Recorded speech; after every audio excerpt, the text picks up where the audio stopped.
नमस्कार। परीक्षा कैंपस पर आपका स्वागत है। परीक्षा कैंपस पर उत्तर प्रदेश पीसीएस की जो परीक्षा है, अभी जो डेट आई है वो 17 मार्च है। तो 17 मार्च को जो पीसीएस होने वाला है उसमें जो पॉलिटी का सेक्शन है उसके लिए हम प्रैक्टिस सेट शुरू करने जा रहे हैं, जिसमें आज हम थोड़ा सा सिलेबस को समझेंगे। लेकिन सिलेबस के साथ केवल सिलेबस डिस्कस नहीं करेंगे, हम क्वेश्चन भी कुछ देखेंगे। प्रश्न वो ट्रेडिशनल सवाल तो आप जानते होंगे, लेकिन जो 2018 के बाद से प्रश्नों, जिस तरीके से प्रश्न चेंज हुए हैं, जिस तरीके से थोड़ा सा उन्होंने यूपीएससी को कॉपी करने की कोशिश किया है, और आपको ज़्यादातर कथन कारण के प्रश्न मिल रहे हैं, अब कूट के प्रश्न मिल रहे हैं आप, तो उसके हिसाब से हम प्रैक्टिस सेट बना रहे हैं ताकि आपके वो प्रश्न सही हों जो अब गलत होने शुरू हो गए हैं। नहीं तो पॉलिटी में 150 क्वेश्चन जो पीसीएस में आता है उसमें पॉलिटी में 20 से 22 सवाल आते हैं, और आप अपने सीनियरों से पूछिएगा, लगभग सारे सवाल 100% सवाल उनके सही होते थे। और अब अगर आप ठीक से करेंगे तो अभी भी हो जाएंगे। तो ये वो सेगमेंट है जहां से लगभग आप पूरे सवाल सही कर सकते हो, एक दो अपवाद छोड़ के। अगर ठीक से करेंगे तो सारे हो जाएंगे आपके। लेकिन अब पेपर थोड़े से चेंज किए हैं, तो हम उस चेंज हुए पेपर के हिसाब से क्वेश्चन देखेंगे। तो थोड़ा सा हम प्रश्न भी देखेंगे 2018 के बाद का। हम पहले देखते हैं सिलेबस आपका। तो ये आपका सिलेबस है, 2 पार्ट में है, दूसरे उसमें भी स्लाइड में है। पहली स्लाइड में देखिए संवैधानिक विकास लिखा है पहले नंबर पे। तो जो संवैधानिक विकास है,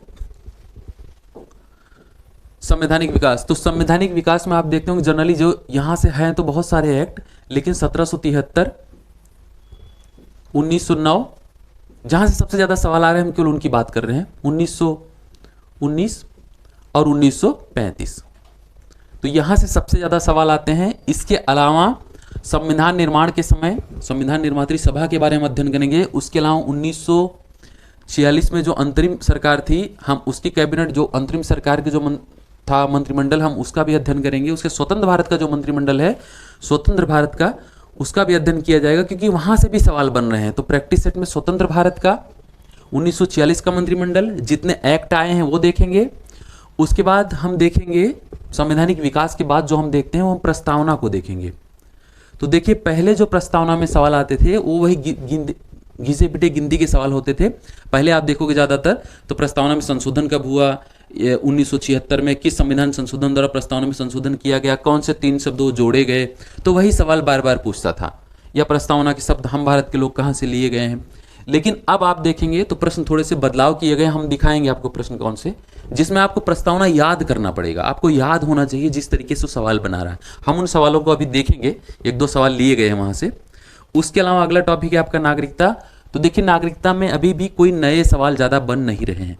ट्रेडिशनल जो सवाल हैं वही आ रहे हैं, लेकिन अभी नागरिकता अधिनियम पारित हुआ है, इसलिए वहाँ से कोई सवाल बन सकता है। तो हम इसलिए उन सवालों को डालने का प्रयास करेंगे प्रैक्टिस सेट में, ताकि नागरिकता से अगर कोई नया सवाल बने तो आप कर लीजिए। बाकी यहाँ से वही सवाल आता है किस भाग में है, तो भाग 2 में है। किस अनुच्छेद कहाँ से कहाँ तक है, तो वही आप जान ही रहे होंगे, 5 से लेकर 11 के बीच में। यही सवाल ज़्यादातर पूछा है। उसके बाद का जो टॉपिक है वो सुपर इंपॉर्टेंट टॉपिक है, मूल अधिकार। जीएस में जहां भी सवाल बने हैं पॉलिटी के, सबसे ज्यादा सवाल अगर पॉलिटी में कहीं से आते हैं तो वो यही सेगमेंट है, फंडामेंटल राइट का। और ये चीज नहीं बदली है पीसीएस में भी। पीसीएस में अगर आप कोई ऐसा पेपर उठाइए, शायद ही कोई पेपर हो जहां मूल अधिकार सवाल नहीं, सवाल बनना ही बनना है। मिनिमम 1, 2, 3, यहां तक 4 सवाल भी बने हैं कई बार। उसके बाद जो टॉपिक है आपका वो डीपीएसपी का है, नीति निर्देशक तत्व का, भाग 4। तो नीति निर्देशक तत्व में सामान्य प्रश्न भी पूछता है और कुछ नए प्रश्न भी बना रहा है। लेकिन ज्यादातर आप नीति निर्देशक तत्व देखो कि किस भाग में है, इसके आर्टिकल संबंधित ज्यादा सवाल पूछे जाते हैं। उसके बाद है संसद, लोकसभा, राज्यसभा, प्रधानमंत्री, मंत्रिपरिषद, यानी कि संसद का ही भाग है ये, लोकसभा और राज्यसभा। उसके 2 सदन है। संसद का एक अंग राष्ट्रपति भी है, लेकिन हमने उसको अलग से किया है क्योंकि राष्ट्रपति सवाल बहुत पूछता है, और प्रधानमंत्री और मंत्रिपरिषद तो आते ही आते हैं। तो इसको भी हम देखेंगे। अगला देखिए, तो संसद का अंग होने के बावजूद भी राष्ट्रपति को हमने अलग कर लिया, क्योंकि राष्ट्रपति से बहुत सवाल पूछ रहा है, बहुत सवाल पूछता है। राष्ट्रपति का निर्वाचन हो गया, उसकी शक्तियां हो गई, कार्य हो गया, और साथ में उपराष्ट्रपति लिए हैं। उपराष्ट्रपति से सवाल कम बनते हैं लेकिन बनते हैं, इसलिए उपराष्ट्रपति भी लिया गया है। उसके बाद विधानमंडल हम देखेंगे। विधानमंडल में आपका राज्यपाल आ जाएगा, राज्यपाल के साथ मुख्यमंत्री हो गया, सीएम, और उसके साथ में मंत्रिपरिषद हो गई। तो ये विधानमंडल में आएगा।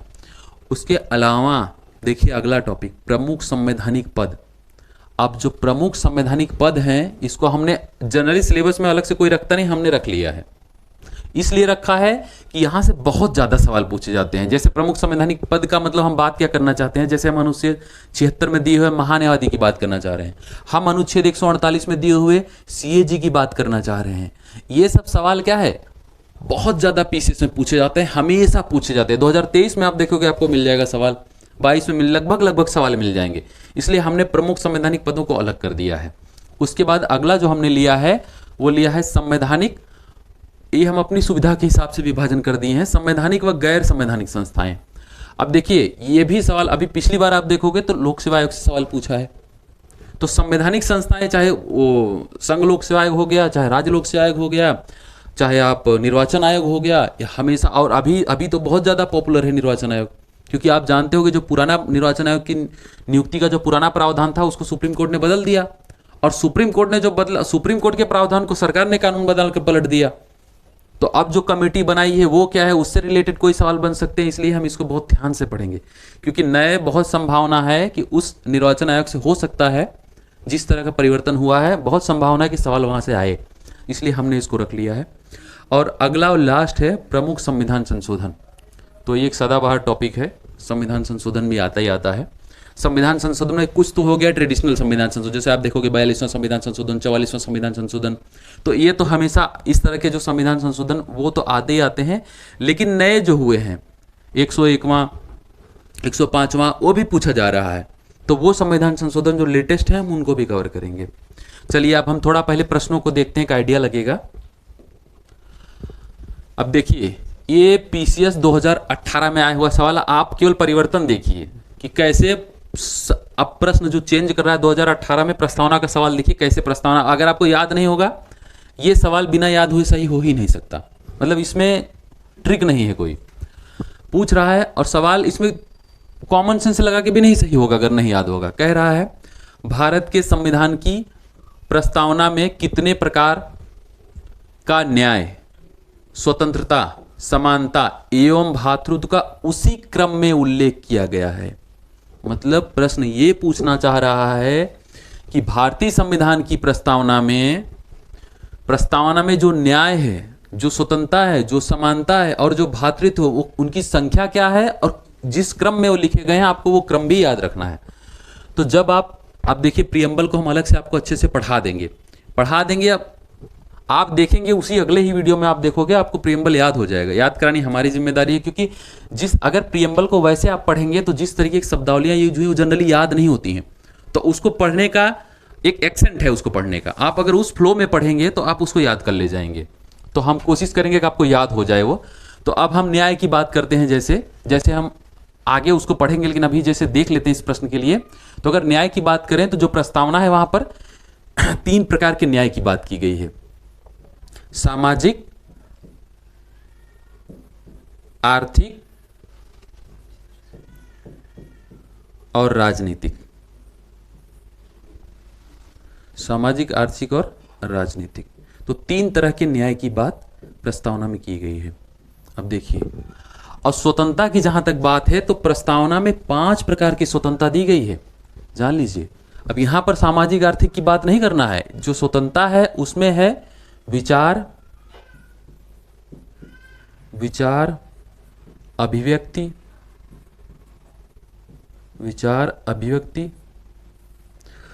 विश्वास, धर्म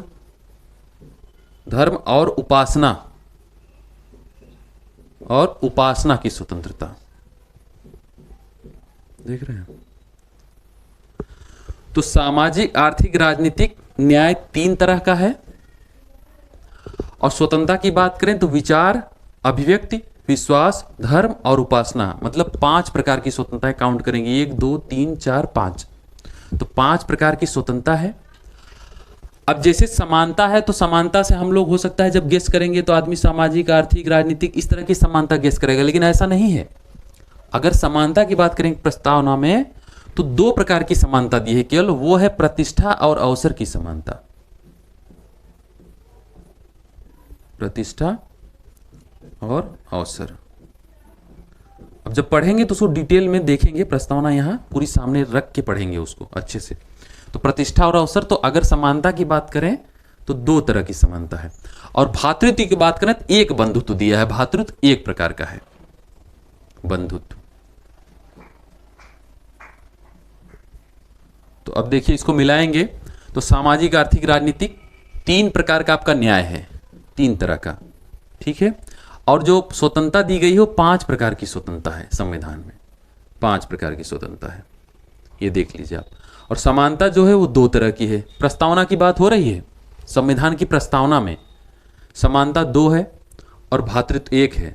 तो आप जब इस क्रम को देखेंगे तो देखिए 3, 5, 2, 1 यही होना चाहिए, 3, 5, 2, 1, क्योंकि कह रहा है उसी क्रम में उल्लेख किया गया है। तो देखेंगे ये रहा 3, 5, 2, 1। अभी याद होगा तभी इस तरह के सवाल आ रहे हैं।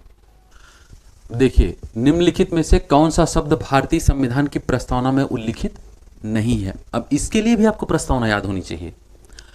शब्द दे रहा है संप्रभुता, लोकतंत्रात्मक, पंथ निरपेक्ष, संघीय।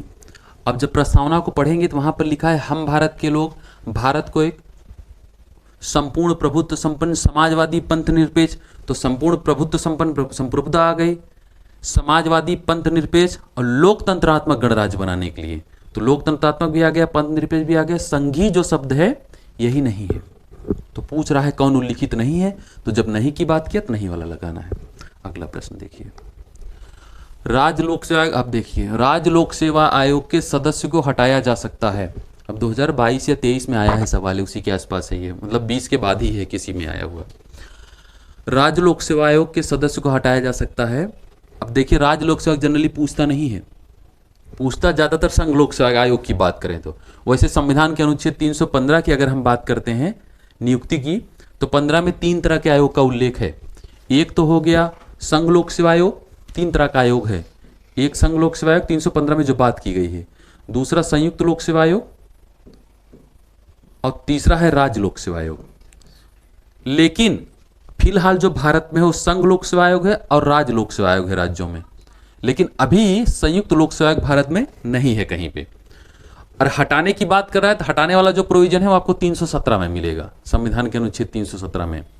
अब यहां लेकिन एक बात ध्यान रखने लायक है, राज्य लोक सेवा आयोग पूछा है तो जनरली राज्यों में नियुक्तियां ज्यादातर राज्यपाल करता है, और राज्य लोक सेवा आयोग के जो सदस्य और अध्यक्ष हैं उनकी भी नियुक्ति राज्यपाल करता है। तो कई बार हमको लगता है कि वही नियुक्ति करा तो वही हटाएगा, लेकिन ऐसा बिल्कुल नहीं है। संघ लोक सेवा आयोग और संयुक्त लोक सेवा आयोग की नियुक्ति, इसकी दोनों की बात करें, हालांकि संयुक्त अभी है नहीं, अगर होता तो भी उसकी नियुक्ति राष्ट्रपति करता, और राज्य लोक सेवा आयोग में जो सदस्य और अध्यक्ष है उनकी नियुक्ति राज्यपाल करता। लेकिन जब हटाने की बात आएगी, तो जब हटाने की बात आएगी, चाहे संघ हो, चाहे संयुक्त लोक सेवा आयोग, चाहे राज्य लोक सेवा आयोग, तीनों में हटाने की बात आएगी तो राष्ट्रपति ही हटाएगा सुप्रीम कोर्ट के प्रतिवेदन पर। अब देखिए सवाल के ऑप्शन पढ़िए। विधानसभा में महाभियोग के आधार पर राज्यपाल द्वारा, नहीं, गलत है ये। अगला, उच्चतम न्यायालय की जांच के पश्चात राज्यपाल द्वारा, ये भी गलत। अभी कहा राज्यपाल की भूमिका हटाने में नहीं, हाँ। और तीसरा है उच्चतम न्यायालय की जांच के पश्चात राष्ट्रपति द्वारा, यही सही है। और लास्ट है उच्च न्यायालय की जांच के पश्चात राज्यपाल के द्वारा। तो हटाने का जो प्रोविजन है वो उच्चतम न्यायालय की जांच के पश्चात राष्ट्रपति ही हटा सकता है। हालांकि नियुक्ति राज्यपाल करता है, हाँ, सस्पेंड कर सकता है राज्यपाल। तो अगर निलंबित करने की बात आए, मान लीजिए जांच चल रही है उस समय, तो उस समय तक निलंबित करना, राज्यपाल निलंबित कर सकता है राज्य लोक सेवा आयोग को।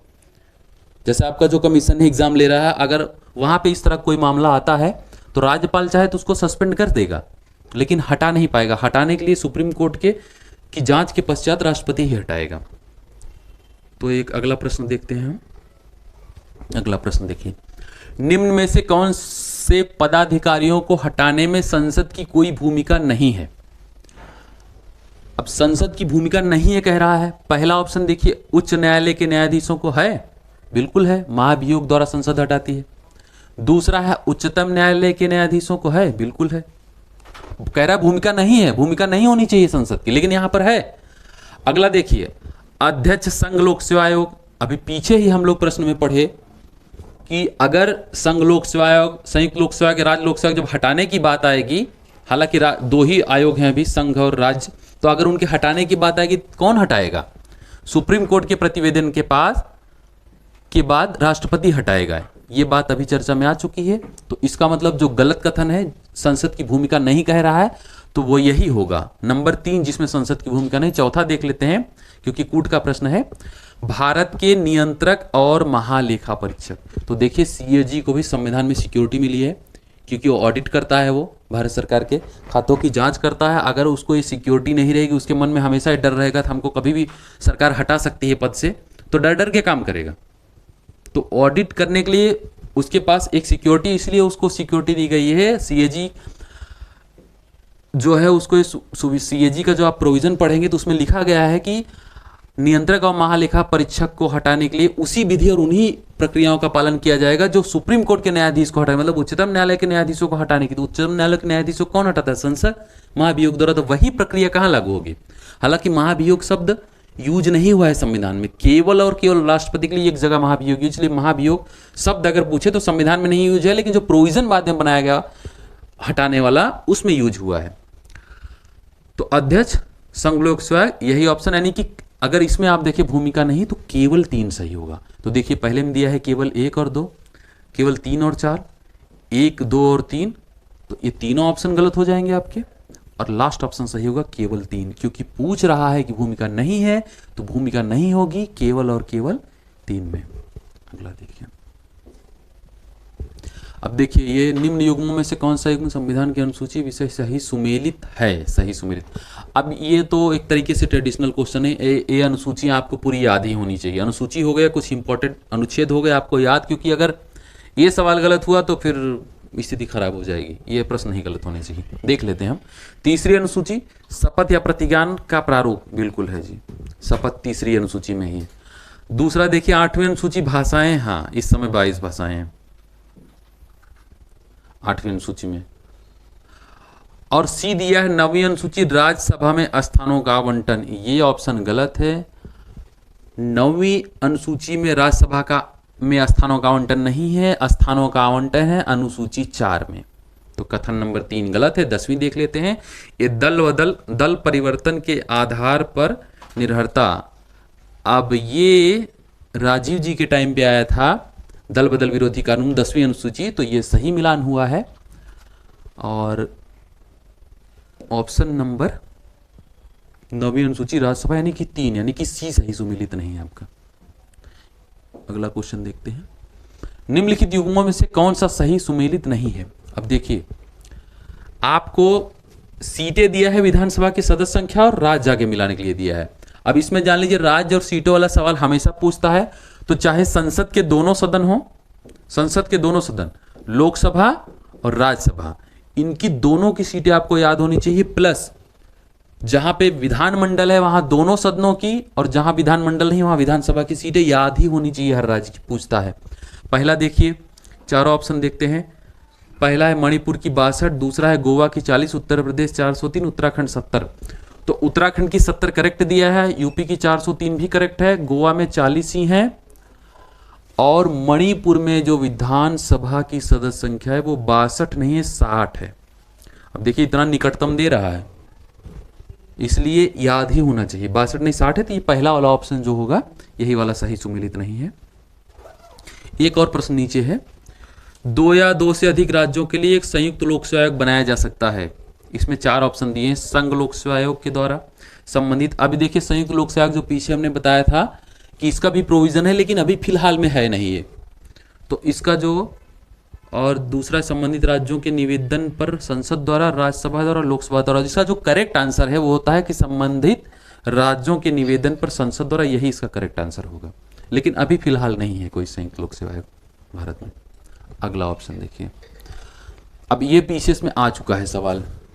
अब देखिए पहले महान्यायाधीश सीधे सीधे पूछता था कि महान्यायाधीश का प्रावधान किस अनुच्छेद में है, अब थोड़ा सा कूट बनाने लगा है, या कौन नियुक्त करता है यही पूछता था। अब कूट के माध्यम से देखिए, भारत के महान्यायाधीश के संदर्भ में निम्नलिखित कथनों में से कौन सा से सही है?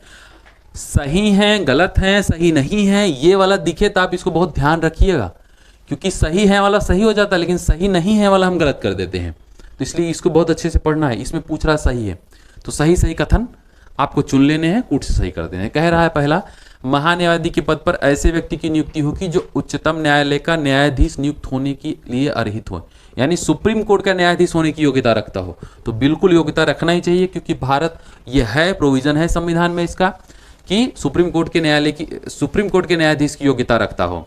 तो उसके लिए वही अर्हित होगा, क्योंकि भारत सरकार का विधिक सलाहकार है, लीगल एडवाइजर है गवर्नमेंट ऑफ इंडिया का, तो ये योग्यता इसके लिए है संविधान में। दूसरा है, महान्यायवादी को उनके पद से उसी प्रक्रिया से हटाया जा सकता है जैसे कि उच्चतम न्यायालय के न्यायाधीश को। अब ये आपने सीएजी के बारे में पढ़ा था, यहाँ नहीं है, ये कथन गलत हो जाएगा, क्योंकि जो महान्यायवादी है वो राष्ट्रपति के प्रसाद पर्यंत पद धारण करता है, प्रसाद पर्यंत, तो इसलिए ये कथन यहाँ पर सही नहीं होगा, प्रसाद पर्यंत ही होगा। ठीक है, और अब कूट से आपको ऑप्शन चुनना है। तो जब दूसरा ऑप्शन गलत हो गया, पहला ऑप्शन सही है, तो इसका मतलब केवल एक का जो ऑप्शन होगा यही आपका सही होगा। अगला प्रश्न देखिए, भारत सरकार द्वारा हाल ही में पारित कानून, देखिए हाल ही में पारित कानून के अनुसार निर्वाचन आयोग की नियुक्ति से संबंधित चयन समिति में निम्नलिखित में से कौन शामिल नहीं होगा। अब ये प्रश्न पीसीएस में आया नहीं है, लेकिन ये प्रश्न हमने बनाया है, क्योंकि निर्वाचन आयोग में बहुत चेंजिंग आ रहा है, बहुत परिवर्तन आ रहा है। आप देख रहे हो, पुराने सिस्टम को बदलने के लिए सुप्रीम कोर्ट में सुनवाई हुई, सुप्रीम कोर्ट ने एक कमेटी गठित की, जो सुप्रीम कोर्ट ने कहा जब तक कानून नहीं बन जाता है यही चलेगा। सरकार ने कानून बनाकर उस कमेटी में परिवर्तन कर दिया, उसको चेंज कर दिया। तो जो वर्तमान में नियम है वो, या सुप्रीम कोर्ट के डिसीजन को जो पलटा गया, उस डिसीजन के संबंध में कोई भी सवाल आ सकता है। तो हम निर्वाचन आयोग आगे बाकायदे देखेंगे प्रैक्टिस सेट में पूरे टॉपिक के रूप में, लेकिन फिलहाल के लिए हम इस सवाल को देखते हैं। तो चयन समिति जो बनी है, जो सरकार की जो चयन समिति, उसके बारे में पूछ रहा है कि सरकार का जो, भारत सरकार का जो कानून पारित किया गया है निर्वाचन आयोग की नियुक्ति के संबंध में, तो उसमें जो चयन समिति है उसमें वो कौन 3 लोग होंगे। तो वो 3 लोगों की कमेटी है, कह रहा है निम्नलिखित में से कौन शामिल नहीं होगा। तो 3 लोगों में पहले प्रधानमंत्री हैं, बिल्कुल है। विपक्ष का नेता है, जी हाँ। एक केंद्रीय मंत्री हैं, बिल्कुल है। तो ये तीनों उसमें हैं, जबकि लोकसभा अध्यक्ष की उस चयन समिति में कोई भूमिका नहीं होगी। तो ये आपका ऑप्शन नंबर 4 यही जो है, यही नहीं है। और जब आप सुप्रीम कोर्ट की कमेटी देखोगे, जो सुप्रीम कोर्ट ने डिसीजन दिया था, तो वहां पे आप देखोगे कि जो एक केंद्रीय मंत्री है इसको हटा दिया गया था। प्रधानमंत्री, विपक्ष का नेता और कौन था, चीफ जस्टिस ऑफ इंडिया, तो सीजेआई थे। तो मतलब यहां पर इनकी बजाय यहां पर केंद्रीय मंत्री की जगह सीजेआई थे, चीफ जस्टिस ऑफ इंडिया, यही था। तो ये आपकी जो है, जब हम इसको पढ़ेंगे, जब हम ये दोनों को पढ़ेंगे और सीजीआई को मिला देंगे, ये सुप्रीम कोर्ट ने जो डिसीजन दिया था वो कमेटी बनेगी। हम आगे देखेंगे उसको। तो ठीक है, आज कुछ सैंपल के रूप में प्रश्न लिए गए थे, एक प्रश्न बनाया गया कि ऐसे बनेंगे। तो हम प्रैक्टिस सेट में कोशिश करेंगे कि जो सवाल इस तरह के सवाल हैं, कूट वाले, कथन कारण वाले, या नया सवाल बना सकता है, जैसे राज्य लोक सेवा को हटाने वाला सवाल पूछा था, जहां थोड़ा सा कंफ्यूजन हुआ सवाल गलत हो जाएगा।